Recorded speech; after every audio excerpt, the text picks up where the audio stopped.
Esta mañana quiero comenzar con ustedes, cambiando el tema un poquito, un mensaje una serie de mensajes, no sé qué tantos domingos nos va a llevar, que he intitulado Los Cuatro Herodes, The Four Herods, los cuatro Herodes. Y lo que vamos a estar mirando es que vamos a estar mirando la vida, o no necesariamente la vida, sino vamos a estar mirando nomás un evento en la persona de Herodes y luego su hijo, uno de sus hijos y luego uno de sus nietos y uno de sus bisnietos que aparecen en la Biblia. Y vamos a comenzar con Herodes, el que conocían como Herodes el Grande. Y este es el Herodes que era el rey sobre toda esa región de Judea, Galilea, Samaria, cuando Jesús nació. La historia de Herodes es algo interesante porque Herodes el Grande es considerado como el último idumeo. Y los idumeos eran descendientes de Esaú. Ustedes recuerdan que Isaac tuvo dos hijos, a Esaú y a Jacob, ¿se acuerdan? Que eran cuates, eran cuatitos. Pero Jacob se quedó con la bendición, porque nació primero Esaú. Recuerden, la historia es interesante, si no la conoce. Llegó el tiempo de nacimiento, y cuando nació, se estaban peleando los dos niños antes de nacer en el vientre, por quién iban a ser primero. No, yo no sé cómo sabían ellos que había una bendición, o si lo sabían o no, pero estaban peleándose. Y Esaú, que era más grande desde el vientre, él era más grande, más fuerte, él ganó adentro del vientre y nació primero. Pero cuando sacaron a Esaú, ¿verdad? Venía Jacob pegado de él, lo agarró del tobillo. Y cuando sacaron a Esaú, lo miraron que era muy velludo, era muy peludo, estaba cubierto de pelo, y le pusieron peludo. ¿Ok? Eso es lo que quiere decir Esaú, peludo. Y luego cuando lo sacaron y miraron que el otro niño lo traía agarrado del tobillo, y sacaron a Jacob, así le pusieron, el que pesca del tobillo. Porque eso es lo que quiere decir Jacob. Y nacieron los dos. Y si ustedes recuerdan que Jacob no le robó la primogenitura a Esaú, se la compró. ¿Se acuerdan? Esaú se la vendió, y muchos dicen, no, se la robó. No se la robó, se la compró. Y luego después sí engañaron al padre, porque el padre Isaac no le iba a dar la bendición a Jacob, se la iba a dar a Esaú. Y entonces Jacob se disfrazó, por decirlo así, porque Isaac ya no miraba, ya estaba muy viejo y estaba ciego y ya no miraba. Y entonces Jacob le dijo a su mamá, le dijo, mira, si me acerco a mi papá y le digo que soy Esaú, él va a notar algo y me va a checar. Y entonces le pusieron algo que oliera como el campo, porque Esaú se pasaba el tiempo en el campo. Yo no sé qué tanto de ustedes a veces han andado con un perrito o con un chivito y huelen a perro. ¿Nunca les ha pasado, especialmente si el animal está mojado? Y te le acerca uno a su esposa y le dice, no, hueles a perro. Pues andabas con el animal afuera, y Esaú así olía, él olía al campo. Y Jacob dijo, mi papá me va a oler y yo huelo a casa, porque Jacob se quedaba en la casa. Entonces dijo, y luego está bien peludo. Esaú está bien peludo y yo no tengo los brazos así de peludos como él. ¿No ha conocido gente así? Peluda, parecen gorilas. Entonces, y él dijo, mi papá, y entonces le puso un pedazo de piel de cabra en los brazos. ¿Qué tan peludo no debe haber estado Esaú, verdad? Velludo. Se ve muy feo peludo, ¿verdad? Velludo. Y sí, cuando se acercó a Isaac para recibir la bendición, entonces Isaac le dijo, hazte para acá, hijo mío, déjame olerte. Y dijo, pues la voz es de Jacob, pero hueles a Esaú. Y luego le tocó los brazos y le tocó los vellos. Y dijo, no, sí eres Esaú. Y le dio la bendición. Y se salió Jacob, y tan pronto como él salió, venía entrando su hermano del campo, y le había preparado algo a su papá para que le diera la bendición. Y entonces cuando entró dentro de la carpa y le dijo, Isaac, ¿quién eres, hijo mío? Dijo, yo soy Esaú, tu primogénito. Aquí está, te preparé el guiso para que me bendigas. Y entonces le dijo Isaac, le dijo, hijo, tu hermano me engañó. Y le di la bendición a él. Le dijo, no, pues quítasela y dámela a mí. Y le dijo, ya no puedo. Ya se la di. Y empezó a llorar a Esaú. Y Jacob de todos modos le dio una bendición, pero ya no era la bendición del primogénito. Y Esaú dijo, lo voy a matar. Dijo, lo voy a matar por lo que me hizo. Y Jacob tuvo que huir. Pero Esaú también fue bendecido de parte de Dios. Y tuvo una descendencia, y tuvo bendición, y tuvo muchas cosas. Pero no al mismo nivel de Jacob. Pero Herodes el Grande, el rey que encontramos ya miles de años después en Mateo, es donde vamos a estar leyendo Mateo 2, era el último de la descendencia de Saúl, era el último idumeo, él fue el último, y se acabó la raza de Saúl, ahí terminó. Herodes el Grande era una persona interesante, porque era un genio para construir. Era un genio arquitecto.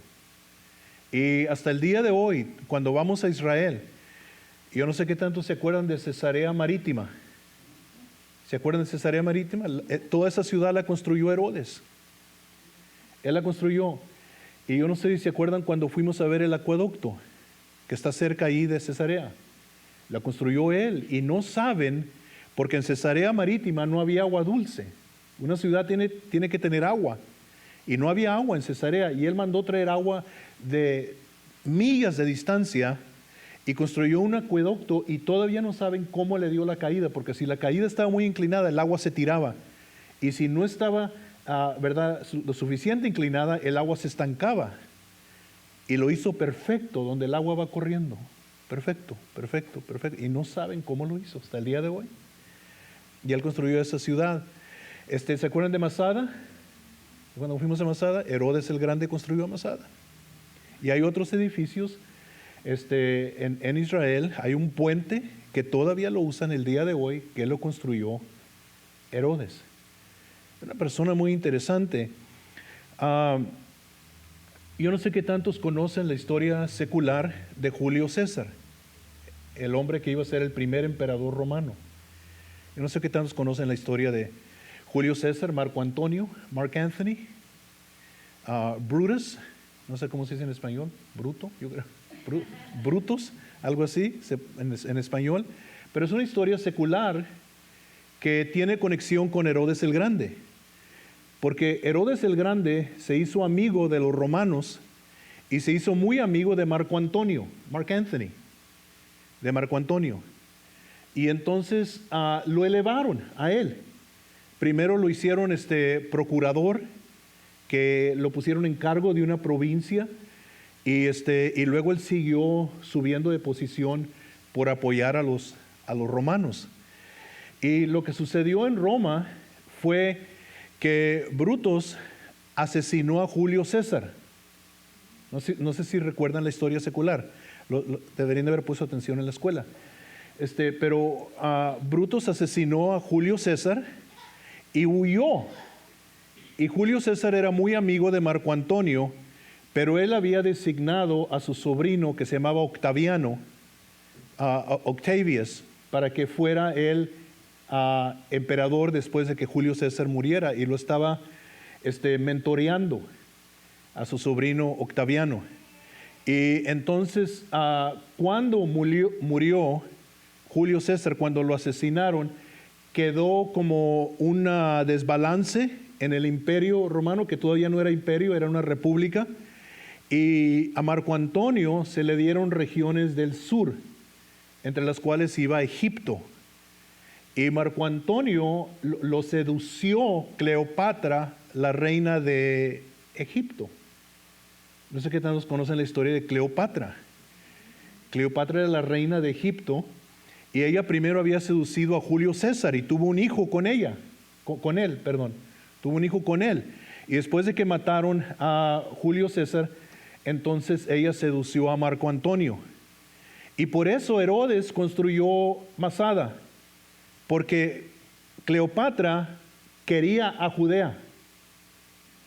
Y entonces Herodes tenía miedo que le fueran a quitar su territorio, porque ya había seducido primero a Julio César y luego había seducido a Marco Antonio, y él construyó Masada y dijo, si acaso me quitan mi reino y se lo dan a Cleopatra, yo puedo ir allá a refugiarme, porque creían que era una fortaleza impregnable. Y entonces lo que sucedió fue que hubo un conflicto dentro del Imperio Romano, quién iba a controlar a Roma, entre Octaviano y Marco Antonio, y ganó Octaviano. Él y sus ejércitos derrotaron los ejércitos de Cleopatra y de Marco Antonio, y entonces cuando Cleopatra se dio cuenta que habían matado a Marco Antonio, ella se suicidó, se quitó la vida. Y entonces Octaviano subió al poder y lo hicieron emperador y le dieron el nombre de Augusto. Y es lo que encontramos en la Biblia, Augusto César. Era Octaviano, el sobrino de Julio César. Todo eso está, la historia secular se está conectando con lo que la Biblia nos dice, y por eso es importante estudiar. Entonces, Herodes, como era muy astuto, se hizo muy amigo de Octaviano.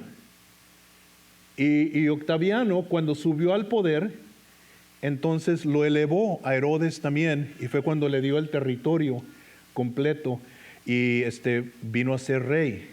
Pero gobernaba él como rey bajo la autoridad de Roma. ¿Sí me entienden? Bajo el permiso de Roma. En los últimos años de Herodes el Grande, él se enfermó. Y la enfermedad que le dio a él fue muy dolorosa. Él era malo. Era muy malo. Y mandó matar a sus hijos. Tenía 2 hijos con una mujer judía, parece que 2, y los mandó a asesinar porque tenía miedo que le fueran a quitar el reino, sus propios hijos. Y un romano historiador dijo que era mejor ser un puerco en el reino de Herodes que un hijo. Era malo, y mató a su esposa también. Y luego después se sintió mal porque la mató y le edificó una torre en Jerusalén. Ahí está la torre hasta el día de hoy, la pueden ir a ver. Pero en los últimos años de su vida, como le dio esta enfermedad, dicen que se volvió todavía más cruel y más vil. Y fue cuando mandó matar a los niños en Belén. ¿Se acuerdan? Que nosotros leemos en la historia. Y murió en Jericó, murió un poco después de los eventos que la Biblia nos relata. Ya no vivió mucho tiempo más. Pero esa es la historia de cómo él llegó a ser rey y cómo llegó a tener ese territorio, si los romanos controlaban prácticamente lo que era todo el mundo de aquel entonces, de aquellos tiempos. Okay. Ese es Herodes el Grande. Vamos a ver este evento en la vida de él, y luego vamos a ver un evento en la vida de su hijo, y luego un evento en la vida de su nieto, y luego un evento en la vida de su bisnieto. Vamos a ver 4 Herodes. ¿Ok? No todos hoy. ¿Ok? Porque si no me regañan, porque dicen que siempre me paso de tiempo. Gracias Esteban por haber ministrado el miércoles. Y estaba mirando yo el video de Esteban y dije, Esteban acabó cuando yo apenas estoy calentando los motores. Y Jesse le puso a Esteban In and Out Preacher, porque es rápido, ¿verdad? Y pero vamos a leer de Mateo capítulo 2, y vamos a ver la historia que ustedes ya conocen porque siempre la leemos en Navidad, pero vamos a darle lectura, ¿ok? Comenzando con el verso 1. ¿Está conmigo? Que cuando Jesús nació en Belén de Judea, en días del rey Herodes, vinieron del oriente a Jerusalén unos magos, diciendo, ¿dónde está el rey de los judíos que ha nacido? Porque su estrella hemos visto en el oriente y venimos a adorarle. Oyendo esto, el rey Herodes se turbó y toda Jerusalén con él. Y convocados todos los principales sacerdotes y los escribas del pueblo, les preguntó dónde había de nacer el Cristo. Él no sabía, no estaba muy familiarizado con la Biblia, ¿verdad? Ellos le dijeron: en Belén de Judea, porque así está escrito por el profeta: y tú, Belén, de la tierra de Judá, no eres la más pequeña entre los príncipes de Judá, porque de ti saldrá un guiador que apacentará a mi pueblo Israel. Vamos a hacernos una pequeña pausa y ver qué bueno es Dios. Porque en el mundo todos se pelean por posición, ¿verdad? Pero cuando uno tiene al Señor, el Señor puede tomar a alguien o algo que parece muy insignificante y Él lo puede elevar. Belén era una ciudad que tenía una historia muy rica, pero era una pequeña ciudad en comparación a Jerusalén. Si ustedes recuerdan quién vivía en Belén, vivía David, su papá Isaí. ¿Se acuerdan? Isaí vivía en Belén. Pero si va todavía más atrás en la historia bíblica, ahí vivía Boaz. Y ustedes recuerdan quién era Boaz, ¿verdad? Boaz era aquel hombre rico que vivía en Belén. Y allí llegaron Noemí y Ruth, su nuera, la moabita. Llegaron con las manos vacías, como dijo Jesús a Adrián, ¿verdad? Con manos vacías vengo a ti. Y así llegaron ellas. Y Boaz se enamoró de Ruth, la tomó por su esposa y tuvieron, ¿verdad?, un hijo. Y luego ese hijo tuvo otro hijo y ese hijo otro hijo, y de ahí vino el rey David. Entonces David tenía sangre en sus venas, sangre moabita, sangre gentil, el gran rey de Israel. Y Belén tenía una historia muy rica, pero la gente lo miraba como un pueblito insignificante.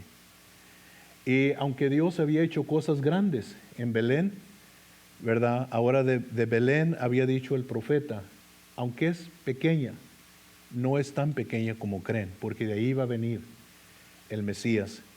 Y hermanos, quiero que sepan algo, todos nosotros, que no nos olvidemos: si nos ponemos en las manos de Dios, no hay fin a lo que Dios puede hacer con nosotros. Si nos ponemos en sus manos. A veces creemos que tenemos que tener, mucha preparación o dinero o esto o lo otro. No. Dios puede tomar la persona más insignificante a los ojos de la gente y hacer algo grande con ellos. Y me acuerdo de este hombre. Ustedes todavía pueden encontrar libros de él, de su historia, porque él nunca escribió un libro, pero su biografía de Smith Wigglesworth, plomero humilde en Inglaterra, un hombre sin estudio, no sabía leer, no sabía escribir. Su esposa le enseñó a leer leyendo la Biblia. Y un hombre que parecía que no tenía ningún futuro, ¿verdad? Algo extraordinario fuera a suceder con él. Pero un día Jesucristo lo salvó y encendió un fuego dentro de Smith Wigglesworth. Y cayó un avivamiento en esos días, en esa tierra cerca de donde él vivía. Y él viajó por tren, fue a ver qué es lo que estaba sucediendo. Y dice él que estuvo ahí día tras día en esa campaña, y la gente recibiendo el bautismo en el Espíritu Santo, hablando en lenguas, milagros, todo tipo de cosas. Y decía él: y a mí nada. Dice: el último día que ya me iba a regresar a casa, le dije a Dios: vine para acá para recibir fuego de parte tuyo, y no recibí nada. Dice que se le acercó una ancianita y le dijo: hermano, ¿puedo orar por ti? Y le dijo: sí. Y dijo: Señor, mira quién mandas a orar por mí, esta viejita. Y la señora se le acercó, dice que le tocó la frente, cayó al suelo desplomado, comenzó a hablar en otras lenguas, recibió el fuego del Espíritu Santo, y Dios lo levantó y lo llevó a través de las naciones del mundo. Hubieron grandes milagros. Lo apodaron el apóstol de la fe, Smith Wigglesworth. Tú puedes leer hoy libros acerca de él, de su ministerio. 14 personas documentadas que él resucitó de entre los muertos con el poder de Dios. He perdido 14, no saben qué tantas fueron, pero 14 documentadas. Y por eso quería hacer pausa aquí, porque Dios no está esperando gente con grandes nombres. Dios está esperando gente que esté disponible. Y si tú estás disponible, Dios te va a usar a ti. Él quiere usarte a ti. Porque ¿sabes qué es lo que pasa con muchas personas, personas de renombre? Ponen sus nombres en luces, en cartelones, y acá abajo Jesucristo salva. Y no debe ser así. Jesús debe de estar arriba, en letras grandes. Y acá abajo, si acaso, el nombre del ministro. Y entonces Dios está buscando gente que se deje usar por Él. Y ojalá que nosotros no seamos gentes de excusa. No puedo por esto, no puedo por lo otro, no puedo por aquello, no. A veces no es el punto de mi mensaje, pero sentí hacer pausa aquí. Y yo quiero que entiendas que Dios quiere usarte a ti, que tiene un propósito grande para ti. ¿Okay? Eso es lo que sucede. Entonces Herodes ya sabe dónde él va a nacer. Entonces Herodes, llamando en secreto a los magos, indagó de ellos diligentemente el tiempo de la aparición de la estrella, y enviándolos a Belén dijo: id allá y averiguad con diligencia acerca del niño, y cuando le halles, hacedmelo saber, para que yo también vaya y le adore. Ellos, habiendo oído al rey, se fueron. Y he aquí la estrella que habían visto en el oriente iba delante de ellos, hasta que llegando se detuvo sobre donde estaba el niño. Y al ver la estrella se regocijaron con muy grande gozo. Y al entrar en la casa vieron al niño con su madre María, y postrándose lo adoraron. Y abriendo sus tesoros le ofrecieron presentes, oro, incienso y mirra. Pero siendo avisados por revelación en sueños que no volviesen a Herodes, regresaron a su tierra por otro camino. Después que partieron ellos, he aquí un ángel del Señor apareció en sueños a José y dijo: levántate, toma al niño y a su madre y huye a Egipto y permanece allá hasta que yo te diga, porque acontecerá que Herodes buscará al niño para matarlo. Y él, despertando, tomó de noche al niño y a su madre y se fue a Egipto. Y estuvo allí hasta la muerte de Herodes, para que se cumpliese lo que dijo el Señor por medio del profeta, cuando dijo: de Egipto llamé a mi hijo.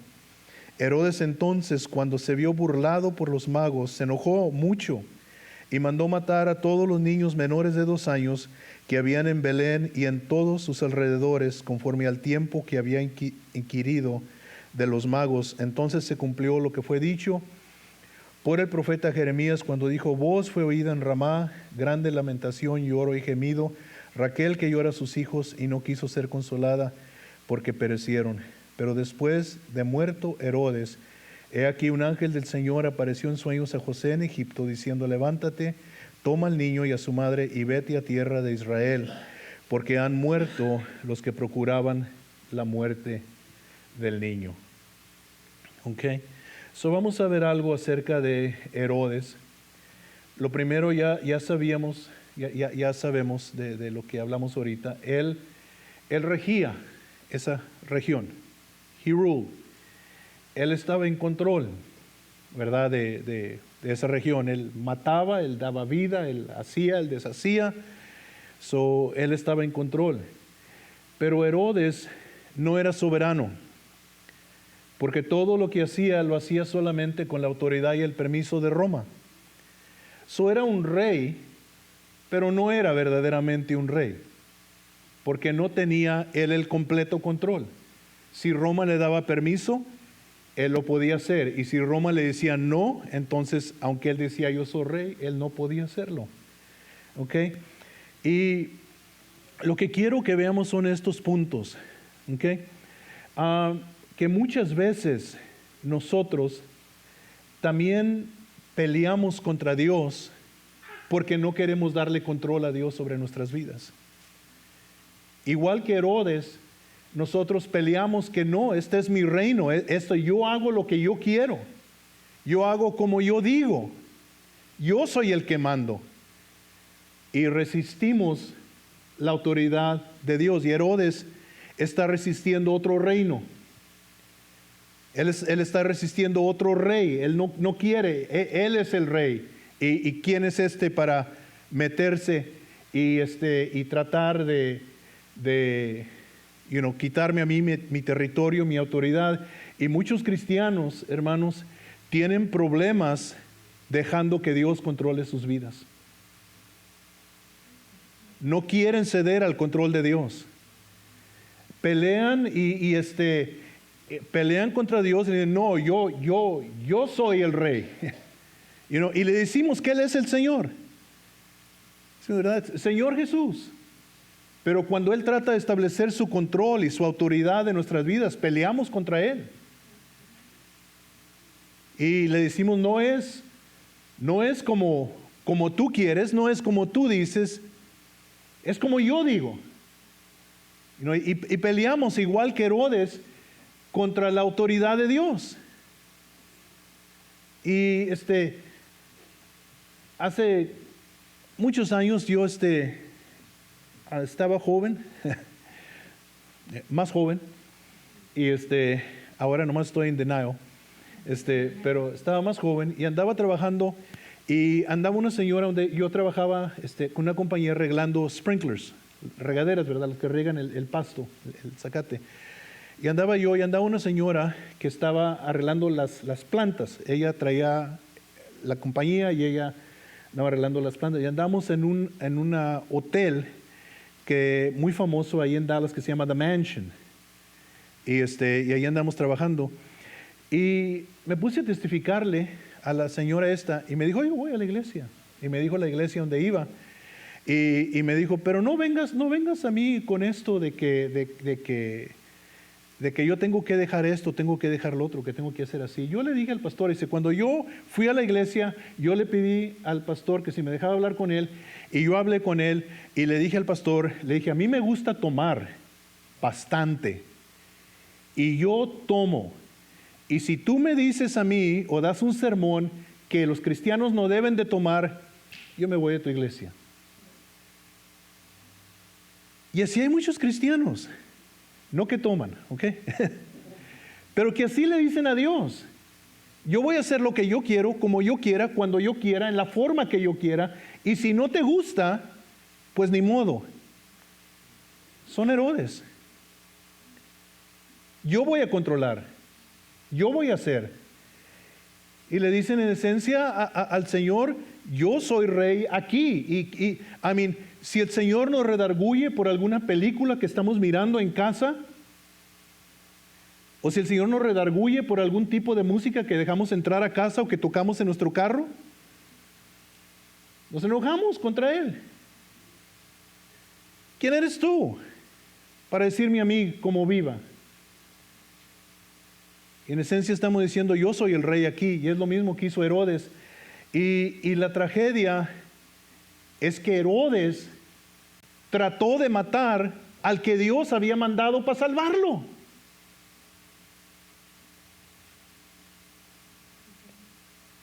Esa es la tragedia de esta historia, de este Herodes, que estaban haciendo. Dios había escogido mandar al Salvador del mundo para nacer en el territorio que él gobernaba.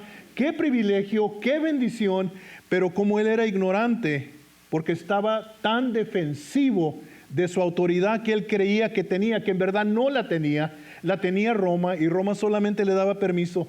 Y así nosotros creemos que tenemos derecho de vivir nuestras vidas como queremos, aún siendo cristianos, y no nos damos cuenta que nadie está en control de sus vidas. Una de dos, ¿nos controla Satanás o nos controla Dios? Pero hay gente que cree que está libre y le dice al Señor, le dice, no, tú no vas a decirme a mí, como yo vivo. Ok, está bueno, pero no creas que eres libre, porque no eres libre. Es como el gobierno americano, que toda esta generación nueva cree que el gobierno les está dando esto y les está dando lo otro y les está dando lo otro. No te está dando nada, te está quitando libertad. Y así el diablo engaña a la gente. Dice, no, mira, te voy a dejar que hagas eso, te voy a dejar que hagas lo otro, te voy a dejar que hagas así, te voy a dejar. Y el tiempo le está quitando la libertad. Y lo trágico de esta historia es que Herodes no reconoció que Dios había enviado a alguien para salvarlo a él, que en realidad si él hubiera rendido el control a este rey Jesús, Jesús no le hubiera quitado su reino terrenal, antes lo hubiera bendecido y lo hubiera engrandecido y lo hubiera prosperado. Y en cuestión de muy corto tiempo, Herodes murió sin salvación. Y no cometamos nosotros el mismo error de luchar contra Dios. Porque es como diríamos, ¿qué es la palabra que se usa en inglés? Parece oxymoron.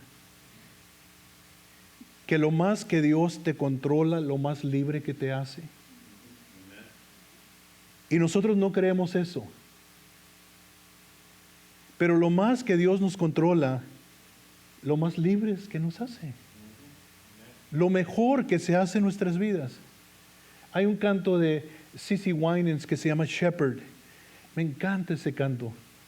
Y hay una parte del coro donde dice, My life is better, it's so much better when I am following you. Oh, my life is better, and I like it better when I am following you. Y bonito canto. Y la primera vez que lo escuché, nomás, oh man, cerré mis ojos y empiezas a hablarte a ti mismo. Come on, Esteban, let go. Y deja que Dios tome control. Porque no crean ustedes que yo me paro aquí delante de ustedes y le digo, oh, God is in complete control of my life. No, man, esta carne caída pelea contra Él. Pelea. Es una lucha constante. Y el Dios o el rey que Él trató de destruir era el rey que lo podía salvar.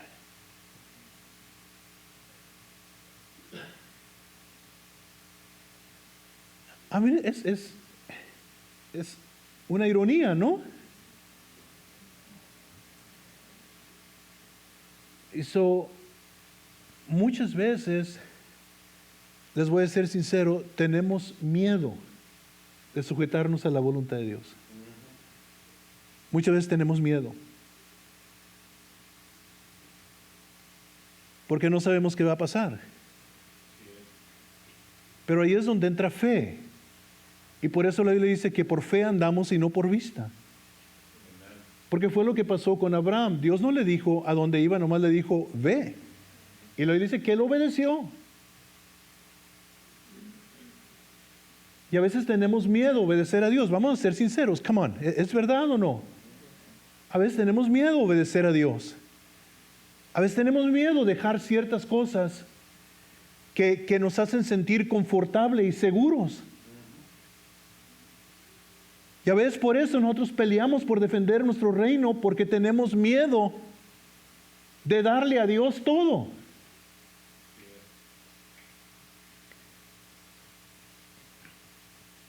Eso peleamos nosotros como cristianos, sin darnos cuenta a veces. Peleamos contra Jesús.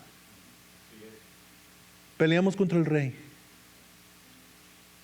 Y es lo mismo que estaba haciendo Herodes. Pero aquí está la cosa.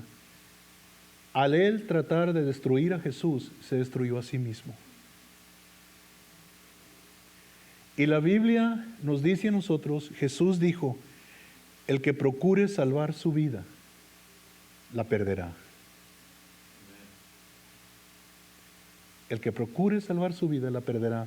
Dijo, pero el que pierda su vida por causa mía y del Evangelio, la hallará. O eso en la mente makes no sense, pero en el corazón sí.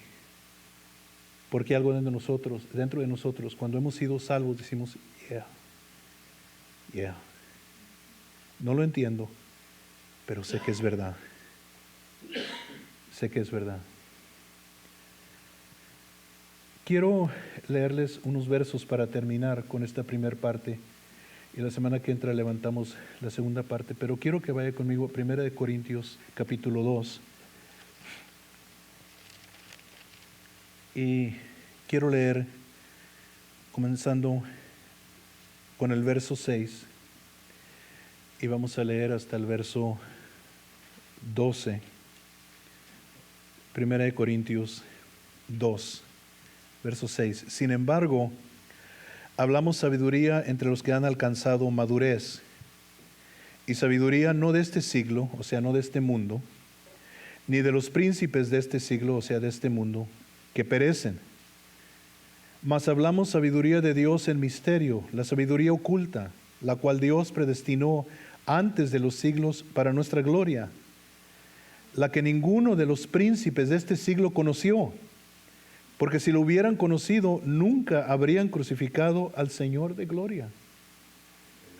Antes bien, como está escrito, cosas que ojo no vio, ni oído oyó, ni han subido en corazón de hombre, son las que Dios ha preparado para los que le aman. Pero Dios nos las reveló a nosotros por el Espíritu, porque el Espíritu todo lo escudriña, aún lo profundo de Dios. Porque ¿quién de los hombres sabe las cosas del hombre, sino el Espíritu del hombre que está en él? Así tampoco nadie conoce las cosas de Dios, sino el Espíritu de Dios. Y nosotros no hemos recibido el Espíritu del mundo, sino el Espíritu que proviene de Dios, para que sepamos lo que Dios nos ha concedido. Man, estos versículos están fuertes. El mundo resiste a Dios y lo rechaza porque no saben lo que Dios tiene para ellos. Pero lo más triste es cuando en la iglesia nosotros resistimos a Dios porque no creemos las cosas que Él tiene para nosotros. Y la Biblia dice que lo que Dios tiene para nosotros solo nos lo puede revelar el Espíritu Santo. Y dice que son cosas que ojo no vio, ni oreja oyó, ni han subido en corazón de hombre. Y el Espíritu Santo nos las revela. Y vemos a Dios. Y yo creo que nunca, no me malentiendo, yo creo que nunca debemos de servir a Cristo solo por lo que Él nos va a dar. Y por eso la Escritura dice que a los que le aman, lo amamos ya por lo que ha hecho en nosotros. Pero también es importante creer que Dios es bueno y que Dios bendice y que Dios prospera y que Dios saca adelante. La verdadera prosperidad no es necesariamente material. ¿De qué te sirve tener mucho dinero en el banco y no tener paz en el hogar? ¿De qué te sirve si no puedes dormir en la noche? ¿De qué te sirve si te estás llenando de úlceras porque no sabes cómo vas a pagar esto o pagar lo otro? La verdadera prosperidad es como dijo el salmista: yo me acosté, dormí y desperté porque Jehová me sostuvo. Entonces son cosas que ojo no vio, son cosas que oreja no oyó, ni han subido en el corazón de hombre, pero Dios nos las reveló por el Espíritu. Y sabemos que Dios es bueno. Y entendemos que no hay nadie mejor quien servir más que a Dios. Nadie nos puede dar lo que Él nos ha dado. Pero no solamente eso, sino lo que nos va a dar. Porque todavía hay más. Si hubiera sabido eso Herodes, pero su orgullo lo cegó y no lo dejó ver. Hermanos, el orgullo es como un cáncer mortal en nuestro cuerpo. Nos evita de tantas cosas que Dios tiene para nosotros. Le peleamos a Dios a capa y espada. Quiero terminar con estos versos que están en el libro de Malaquías y nos da una ventanilla de cómo Dios ve las cosas. Y en el capítulo 1 de Malaquías,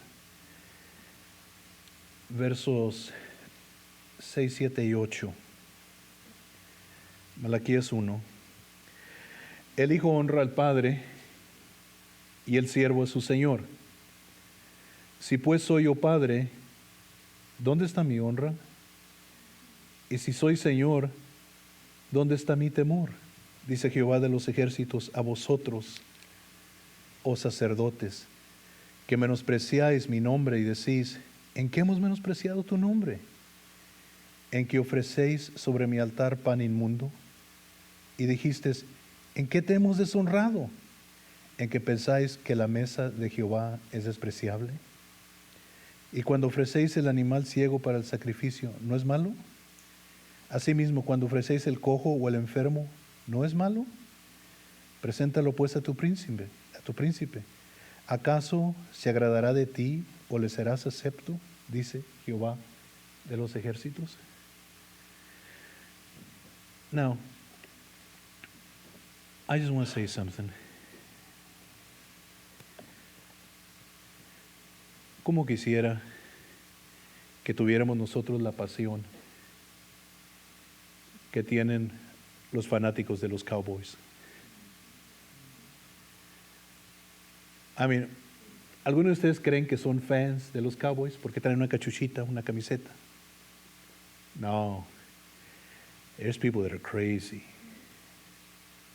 Se pintan la cara, se pintan la panza, traen una estrella, así, si están como yo, pues una estrella del tamaño de Texas, you know, y todo, y I mean, algunos de ustedes no saben, pero cuando va a haber un juego ahí en el Cowboy Stadium, algunos de ellos están ahí a las 4 o 5 de la mañana y traen sus parrillas en traila y hacen turkey legs y hacen elote y hacen fajitas y hacen de todo y tienen hieleras y hieleras ahí de bebidas y ahí están ellos celebrando desde temprano en la mañana y I mean, no les duele pagar $150 por una camiseta y I mean, they are crazy y no porque yo conozca a algunos de ellos, sino porque yo conocí a alguien que un día lo invitaron a uno de estos y dijo, man, carnal, era mi hermano. Dice, man, carnal, eran puros policías. Dice, nunca he visto tanto policía borracho. Dijo, I mean, they're crazy, carnal. Dijo, pagaron $2,000 a un hombre que trajera la traila desde Abilene. Dice, con carne humeada y todo. Y dice, I mean. Y so Dios a veces ve esta dedicación, este sacrificio, en el mundo hacia sus dioses. Y luego Dios dice, ¿y mi iglesia? Y por eso Herodes defendió su reino, peleó sin saber que lo que él le ofrecía era mucho más grande. And we do the same thing. We fight God. We fight him. And so, Herodes trató de matar a Jesús. Listen, I heard this a long time ago, hace muchos años. Venía en la radio, le puedo decir por dónde venía. Venía manejando por la Old Texas Stadium. ¿Se acuerdan de Old Texas Stadium? Ese que estaba allá. Venía manejando por ahí y estaba un predicador en la radio. Venía yo al trabajo hacia mi casa y dijo, lo más peligroso para un cristiano es cuando Dios deja de hablarle y no le echa menos el cristiano la voz de Dios. Y empecé a llorar. Y oh God, que eso no me pase.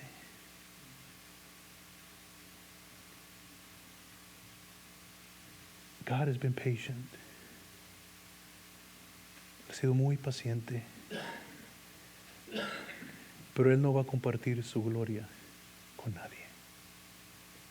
Y si tú quieres gobernar tu reino hasta la destrucción, Él te deja.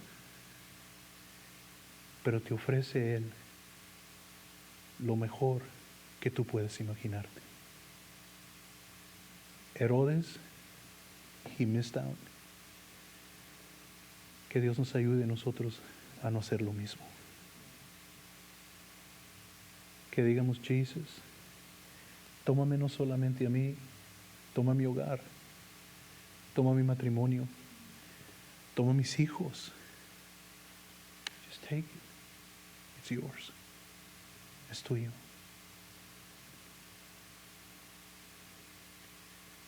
Porque ahí es donde está la vida. Amén. Eso es el primer Herodes. Voltea a su hermano y dígale, mira, no vayas a cometer tú el error que cometió Herodes. Don't make the mistake that Herod made. No cometas el error que cometió Herodes. ¿Y cuál fue su error? Defendió tanto su reino que lo perdió. Amén. Amén. Vamos a orar. Padre, muchas gracias. Me acuerdo, Señor, de aquel himno viejito, Señor, que cantamos en la iglesia todavía a veces, que dice, yo me rindo a Él, todo a Cristo, yo me entrego, quiero serle fiel. Señor, si tú has estado luchando con nosotros sobre ciertas cosas en nuestra vida y hemos estado peleándolas a capa y espada, te ruego que el mensaje de hoy nos haya abierto los ojos de que no tanto tú nos quieres quitar algo, sino quieres despojarnos de un peso para darnos una bendición más grande. Señor, a veces no queremos dejar ir de lo que tenemos y nos impide recibir lo nuevo que tú tienes para nosotros. Te ruego, Señor, que hoy, de parte de cada uno de nosotros, digamos, Señor, te lo rindo a ti. No sé qué vas a hacer, no sé cómo lo vas a hacer, pero tú me has dicho y yo lo rindo a ti. Ahora, Espíritu Santo, yo te ruego que quites de nosotros el temor de confiarte a ti, de obedecerte a ti. A lo mejor hay alguien que tú nos has dicho que perdonemos y no hemos querido perdonar. Y estamos defendiéndonos de lo que tú nos dices y luchando. Y es que tú no sabes lo que me hizo, Señor, tú sabes todo, pero tú quieres hacernos libres. Señor, toma control y haz lo que tú quieras en nosotros. Y te ruego que prosperes a cada persona aquí, más allá de su imaginación, que experimenten cosas nuevas de ti, que oigan tu voz. Hay gente aquí que escuchaba tu voz con frecuencia y ya tiene mucho tiempo que no te escucha en su tiempo de oración. Padre, yo ruego que hoy en este día el Herodes en nosotros se muera y que tú, Señor, tomes control de nuestras vidas. Rendimos todo a ti en el nombre de Jesús. En el nombre de Jesús.